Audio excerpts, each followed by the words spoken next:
Hare Krishna everyone, I am Shavya and I welcome you all on Udika Lab।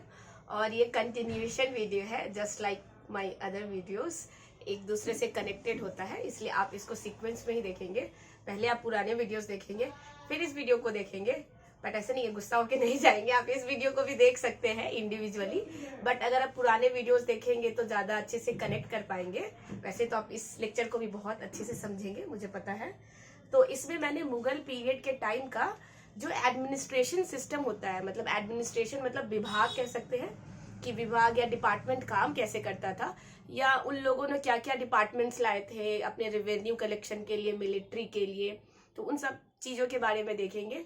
और ये बहुत ज्यादा explained video नहीं है। एक्सप्लेन मतलब कि मैंने बहुत ज्यादा इलुस्ट्रेट नहीं किया है, ये एज अ ब्रीफ है। आप इसको एग्जाम में जाने से पहले देख सकते हैं एज अ फटाफट क्विक रिवीजन टाइप, जैसा कि प्लेलिस्ट भी बना हुआ है इस चैनल पे।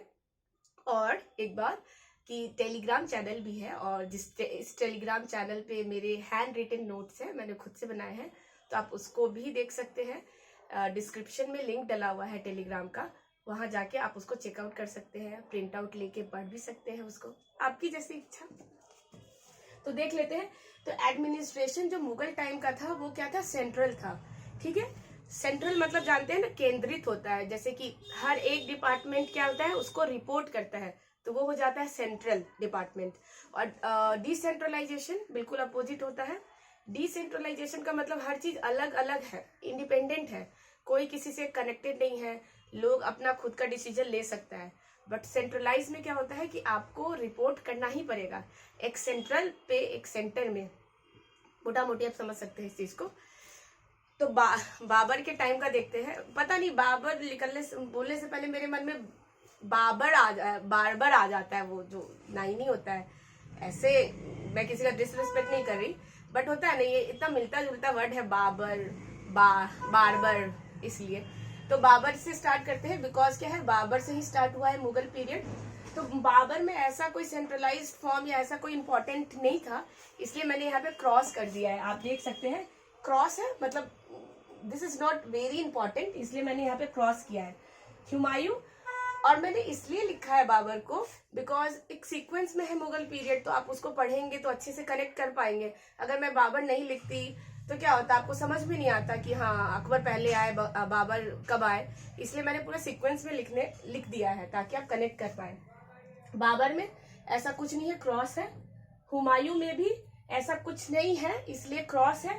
लेकिन हुमायूं के टाइम में एक इम्पॉर्टेंट चीज वो लेके आए थे, झरोखा। झरोखा दर्शन कहते हैं ना, तो झरोखा स्टार्टेड बाय हिम, तो ये आप याद रखेंगे।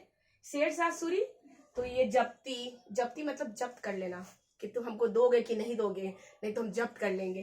तो जब्ती, पट्टा और कबूलियत। ठीक है, पट्टा लैंड का होता है ना, ये इतना पट्टा हम तुमको दान में देते हैं, या तो तुम इतने पट्टे पे काम करो, हम तुमको इतना देंगे उसमें का। जब्ती, पट्टा, कबूलियत मतलब भी कबूल करवा के ले लिया जाता है, वो वाला। ठीक है, तो ये तीनों डिपार्टमेंट कौन संभाल रहा था शेरशाह के टाइम में, तो टोडरमल। ठीक है, टोडरमल जो कि अकबर में भी आके, अकबर के राज दरबार में भी वो काम करते हैं एज अ नौरत्न की तरह। तो पहले वो शेरशाह में क्या थे, आप कह सकते हैं अपॉइंट थे। ठीक है, फिर उनका क्या हो गया, दूसरे कंपनी को ज्वाइन कर लिया उन्होंने। तो जब्ती, पट्टा और कबूलियत बाई टोडरमल। कॉइन आया था इनके द्वारा, जो कि है कॉइन है असरफी, रुपया और दाम। तो असरफी को आप ऐसे याद कर सकते हैं, तेरी नजर सरफी श्रीवल्ली नैना, पता नहीं लिरिक्स तो मेरे को याद ही नहीं होता, आप गाना से कनेक्ट कर लेंगे। शेरशाह सूरी ने लाए थे असरफी। रुपया तो अभी भी यूज करते हैं, रुपया पैसा। और दाम तो मैं अभी भी बोलती हूँ, भैया कितने दाम का है ये, मैं तो बोलती हूँ कितने दाम का है या कितने रुपया का है। असरफी तो नहीं बोलती, असरफी थोड़ा महंगा हो जाता है, क्योंकि गाना ही है, तेरी नजर असरफी, मतलब बहुत नजर उसका बहुत असरफी जैसा है। तो वैसे आप कनेक्ट करेंगे। अकबर के टाइम पीरियड का बहुत है, तो आप इसको बहुत ध्यान से देखेंगे। तो सोशल में जजिया इन्होंने खत्म किया था। जजिया होता है जो कि नॉन मुस्लिम पे जो लगाया जाता है टैक्स, मतलब कि अगर मुसलमान है तो आपसे नहीं लिया जाएगा टैक्स। अदर देन आप मुस्लिम किसी भी कम्युनिटी से बिलोंग करते हैं तो जजिया टैक्स आप पे इम्पोज किया जाएगा, आपसे टैक्स लिया जाएगा। अकबर ने इस चीज को खत्म किया था। दास प्रथा भी खत्म किया था। दास प्रथा मतलब कि आप किसी के अंडर में स्लेव बन के काम कर रहे हो, तो वो भी खत्म किया था। झरोखा स्टार्ट किया था, तो ये याद रखेंगे, झरोखा। और पिलग्रिमेज टैक्स, पिलग्रिमेज टैक्स का मतलब होता है कि मंदिर या किसी तीर्थ स्थान पे जा रहे हैं, उसके लिए आपको टैक्स देना पड़ता था, तो इन्होंने खत्म किया था। तो खत्म किया था, और जो स्टार्ट किया था वो दिख रहा होगा आपको यहाँ पे। और यहाँ पे इको लिखा है, मतलब इकोनॉमिक से रिलेटेड, कि इनका इकोनॉमिक में जैसे कि रेवेन्यू कैसा था, टैक्स कलेक्शन कैसा था, मिलिट्री डिपार्टमेंट कैसा था, अकबर का है, तो ये आप ध्यान रखेंगे। तो टैक्स में तोडरमल, टोडरमल जो कि शेरशाह सूरी में भी काम किया उन्होंने, जब्ती, पट्टा और कबूलियत। तो टैक्स में टोडरमल, तो जब्ती टैक्स है। ये टैक्स कैसे लिया जाता है वो उसके बारे में है। तो जब्ती में डायरेक्टली प्रोपोर्शनल, इसका मतलब है ये डायरेक्टली प्रोपोर्शनल होता है, मतलब कि 1 रुपया दोगे तो हम 1 ही टॉफी देंगे, तो डायरेक्टली प्रोपोर्शनल हो गया, ठीक है। मतलब कि अगर उसका दाम बढ़ेगा तो उसका प्रोडक्ट भी बढ़ जाएगा वैसे। तो जब्ती directly proportional to size, land का कितना साइज है उसके हिसाब से जब्ती लिया जाता था। कनकूत, तो ये डायरेक्टली प्रोपोर्शनल टू प्रोडक्टिविटी, मतलब इस जमीन से कितना प्रोडक्टिविटी या उपज हो रहा है, तो उसके डायरेक्टली प्रोपोर्शनल क्या लिया जाता था, कनकूत। ये क्या है, टैक्स कलेक्शन है, टैक्स लिया जाता था। आईने 10 साला, आईना होता है ना, आईने 10 साला, तो ये directly proportional to average 10 year production, मतलब 10 साल में कितना प्रोडक्शन हो रहा है उसका एवरेज से निकालने के बाद वो टैक्स लिया जाता था। उस टैक्स को क्या बोलते थे, आईने 10 होता है ना, 10 साला, तो ये आप याद रखेंगे। और हाँ, ये तो मिस ही हो गया, तो क्या है, इलाही संबत भी अकबर के द्वारा लाया गया था। इलाही संबत क्या है, कैलेंडर है। इलाही को जीरो से, मतलब कि गोला से रिप्रेजेंट करते थे, गोला से, ठीक है। और जलाली को चौरखुट, ये चौरखुट है, तो रेक्टेंगल है ना, तो आप इसको याद रखेंगे। इलाही, गोला, जलाली, चौरखुट, रेक्टेंगल। टैक्स में मैंने आपको बता दिया। लैंड टाइप, तो अकबर के टाइम में लैंड टाइप कैसा होता था, भूमि का कैसा टाइप था वो देख लेंगे। पोजल मतलब एग्रीकल्चर एवरी ईयर, मतलब वैसा जमीन जहाँ पे एग्रीकल्चर हर साल होता था, मतलब ऐसा नहीं है कि वो सूखा पड़ जा रहा है, कभी ड्राउट हो जा रहा है, कभी फ्लड आ जा रहा है, नहीं।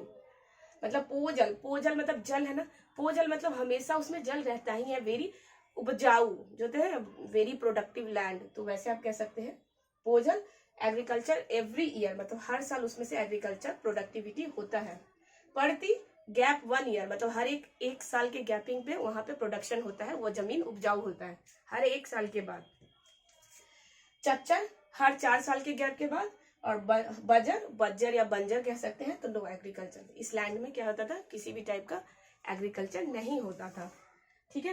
पोजल एग्रीकल्चर एवरी ईयर, पड़ती गैप 1 ईयर, चच्चर 4 ईयर का गैप, और बंजर या बजर नो एग्रीकल्चर, ठीक है, इसे एग्रीकल्चर नहीं हो पाता था ऐसे लैंड से। तो ये लैंड का टाइप, ये टैक्स का टाइप, ये इनका सोशल, ये इनका इकोलॉजिकल या इकोनॉमी से रिलेटेड आप कह सकते हैं। तो कैलेंडर, इलाही, जलाली, ठीक है।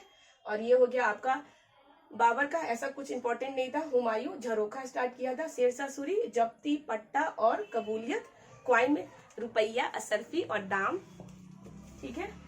और यहाँ पे ये देख लेते हैं, land type based on, Akbar का land type based on tax, ठीक है। टैक्स के बेसिस, मतलब लैंड के बेसिस पे टैक्स लेने का जो उनका प्रथा था, किस टाइप का था वो देख लेते हैं। खालसा, तो खालसा नो टैक्स, खालसा में नो टैक्स लिया जाता था। खालसा उस टाइप के लैंड को बोलते हैं जो एज ए गिफ्ट में देते हैं, जब कि ये आप मेरी तरफ से गिफ्ट कबूल कीजिए, जहां पना, तो वैसा हो गया। तो क्या हो गया, खालसा नो टैक्स, सरकारी लैंड, राजा का जमीन, ठीक है। खालसा वैसा लैंड होता था जहां से टैक्स नहीं लिया जाता था, और सरकारी लैंड है और राजा का जमीन, क्योंकि राजा का जमीन है तो उस जमीन से तो थोड़ी टैक्स वैक्स लेंगे, तो आप वैसे समझ सकते हैं। जागी, टैक्स कलेक्टेड बाय जागीरदार, जागी वैसा लैंड जो टैक्स कलेक्ट किया जाता था जागीरदार के द्वारा। तो जागी जे से है, जागीरदार भी जे से है, तो वैसे आप याद कर लेंगे। ये जागी, जागीरदार। ये माइक ना वायर्ड वाला बहुत दिक्कत करता है मेरे को, एक तो कैमरा भी हिला देता है, ठीक है। नेक्स्ट पैबाकी, पैबाकी कैसा है, इफ टैक्स कलेक्टेड, अगर टैक्स का कलेक्शन क्या हुआ है, कम हुआ है, लेस हुआ है, salary taken tax from this type, तो क्या है कि टैक्स का कलेक्शन कम हुआ है, सैलरी ज्यादा है लेकिन टैक्स का कलेक्शन क्या है, कम है, वो आप याद रखेंगे। Take tax from this type, मतलब इस टाइप से क्या लिया जाता था, टैक्स लिया जाता था बाकी से। मददे, मददे मास, मददे, मदद से ही हेल्प आ रहा है, मदद आ रहा है, तो मददे मास गिवन इन चैरिटी, वैसा लैंड जो चैरिटी में दे दिया जाता हो। चैरिटी मतलब आपको उपकार करना है, आपको बहुत सारा पुण्य कमाना है, तो आप चैरिटी करते हो ना, तो वैसे ही जैसे हम लोग मतलब जिनके पास पैसा होता है वही ज्यादा चैरिटी कर पाते हैं, फाइनेंशियली कर पाते हैं। वैसे तो हर कोई सक्षम होता है चैरिटी करने के लिए, आप जाके भी हेल्प कर सकते हैं, पैसा नहीं है तो क्या हो गया, आप जाके फिजिकली भी तो हेल्प कर सकते हैं, तो वैसा हो गया। अब 9 रत्न, तो अकबर के टाइम में 9 रत्न भी थे। 9 रत्न मतलब वेरी इंपॉर्टेंट पर्सन इनके कोर्ट में रहा करते थे, तो 9 रत्न। अब अगर आपने मेरे पुराने लेक्चर्स देखे हैं तो चंद्रगुप्त द्वितीय मतलब चंद्रगुप्त सेकंड के टाइम में भी क्या थे, नवरत्न थे, जिसमें से मैंने बताया था कालिदास और धन्वंतरी, ये दोनों इंपॉर्टेंट थे। अगर आप पुराने वीडियो देखे हैं तो आप लिंक बहुत अच्छे से कर पा रहे होंगे। इनके टाइम में भी थे 9 रत्न। 9 रत्न महेश दास, 9 रत्न में जो 9 लोग थे उनका नाम है यहाँ पे, महेश दास, तानसेन, तानसेन बहुत अच्छा म्यूजिक बजाते थे, कहा जाता है कि इतना अच्छा म्यूजिक बजाते थे कि बारिश हो जाती थी, मतलब बारिश के लिए बारिश वाला राग निकालते थे, कोई दुख है, शोक वाला चीज हो रहा है, दुखी है कोई, माहौल अच्छा नहीं है, तो सैड म्यूजिक कह सकते हैं, ठीक है। तानसेन। तोदरमल लैंड रेवेन्यू, रेवेन्यू का सारा कलेक्शन वही देखते थे, वो उनका डिपार्टमेंट था। मान सिंह, अबू फजल, फैजी, अबू फजल, फैजी, रहीम खाने खाना, उसके बाद है मुल्ला दो प्याजा, मुल्ला दो प्याजा, ऐसा नाम है ना, ओए मुल्ला दो प्याजा, दो प्याज दो, मुल्ला दो प्याजा, और हकीम हुकाम, हकीम हुकाम। एक बार और रिपीट कर देती हूँ मैं, महेश दास, तानसेन, तोदरमल, मान सिंह, अबू फैजल, फैजी, रहीम खाने खाना, मुल्ला दो प्याजा, हकीम हुकाम, ठीक है। अब रिलीजन, इनके टाइम में कैसा रिलीजन था, तो ये निकाले थे, खुद का निकाले थे, इबादत खाने खाना, इबादत खाना, इबादत खाना, इबादत का मतलब होता है उर्दू में जहां जाके आप प्रेयर कर सकते हैं, जहां जाके आप कुछ मांग सकते हैं, ठीक है। तो रिलीजन का मतलब इबादत खाना, सुलाहे कुल, दिने इलाही, इलाही संबत, और अमीर उल मोमीन, 4 है आप याद रखेंगे, इबादत खाना, सुलाए कुल, दिन ए इलाही, इलाही सांवत, अमीर उल मोमीन, तो आप इसको याद रखेंगे। नाम से वैसे उर्दू का बहुत अच्छा होता है, बोलने में बहुत सोफिस्टिकेटेड लगता है। मिलिट्री डिपार्टमेंट कैसा था अकबर के टाइम में, तो मनसबदारी सिस्टम था। मनसबदारी का मतलब होता है कि आपको ना जैसे 100 घोड़े या 100 हाथियों का क्या दिया जाएगा, डिपार्टमेंट दे दिया जाएगा कि ये है 100 घोड़े, ये है 100 हाथी, तुम इसका क्या करोगे, सेवा करोगे, इसको फूड वगैरह दोगे, खाना पीना दोगे, ध्यान रखोगे, और इससे जितना भी इनकम आएगा वो क्या होता था, डिस्ट्रीब्यूट होता था, जो उसका रखवाली करता था और राजा के पास जाता था। तो मनसबदारी भी एक बहुत अच्छा डिपार्टमेंट का, डिपार्टमेंट नहीं मतलब बहुत अच्छा रिस्पॉन्सिबिलिटी हुआ करता था। मनसबदारी में होता क्या था, कैवेलरी, कैवेलरी का मतलब होता है घुड़सवार, टक टक टक टक जो बजता है, कैवेलरी प्लस इन्फेंट्री, ठीक है, आप दोनों याद रखेंगे। इन्फेंट्री मतलब वही गन्स तो नहीं, मतलब इन्फेंट्री का मतलब आर्म्स कह सकते हैं, हथियार। कैवेलरी और इन्फेंट्री का डिपार्टमेंट को मनसबदारी कहते हैं, जिसमें आपको पर्टिकुलर कुछ फिक्स्ड हॉर्सेस, हाथी, कुछ आर्म्स जैसे एरो, बो, कुछ भी कह सकते हैं, उसका आपको संभालना है। जहांगीर ऐसा कुछ इंपॉर्टेंट नहीं था, इसलिए मैंने जस्ट बिकॉज के सीक्वेंस में इसलिए मैंने लिखा है। शाहजहां स्टार्टेड हिजरी कैलेंडर, तो शाहजहां ने हिजरी कैलेंडर स्टार्ट किया था। स्टॉप खत्म किया था क्या, अकबर का इलाही कैलेंडर जो इन्होंने स्टार्ट किया था, यहाँ मैंने आपको बताया है इलाही कैलेंडर को खत्म किया था। स्टॉप झरोखा, झरोखा भी बंद कर दिया था, और तुलादान, तुलादान भी बंद कर दिया था। ये सब अकबर ने स्टार्ट किया था, झरोखा और तुलादान। तुलादान में होता क्या है कि तराजू है, तराजू के दोनों साइड, एक साइड जिसको बैठना है वो बैठ जाए, दूसरे साइड सोना चांदी जेवर जो भी आपको देना है आप उस पे रखेंगे। अगर आपने जोधा अकबर सीरियल देखा है नहीं भी देखा है तो कोई बात नहीं, ऐसे भी बहुत खास बना नहीं, मतलब बहुत देखने लायक भी नहीं है, ठीक है। तो क्या है, तुला तराजू पे एक साइड जोधा बैठती है और एक साइड पूरा सोना वाना से उसको तोला जाता है।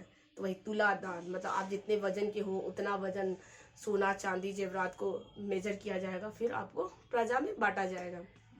तो ये होता है तुला दान। होप कि आपको समझ में आया होगा। और ये सब चीज़ अगर नहीं समझ में आया है तो आप इसको जितनी मर्जी उतनी बार देख सकते हैं, जिस स्पीड से चाहे उस स्पीड से देख सकते हैं। और आप इस चैनल को सब्सक्राइब करेंगे ऐसा मैं उम्मीद करती हूँ। तो मैं मिलूंगी नेक्स्ट वीडियो में।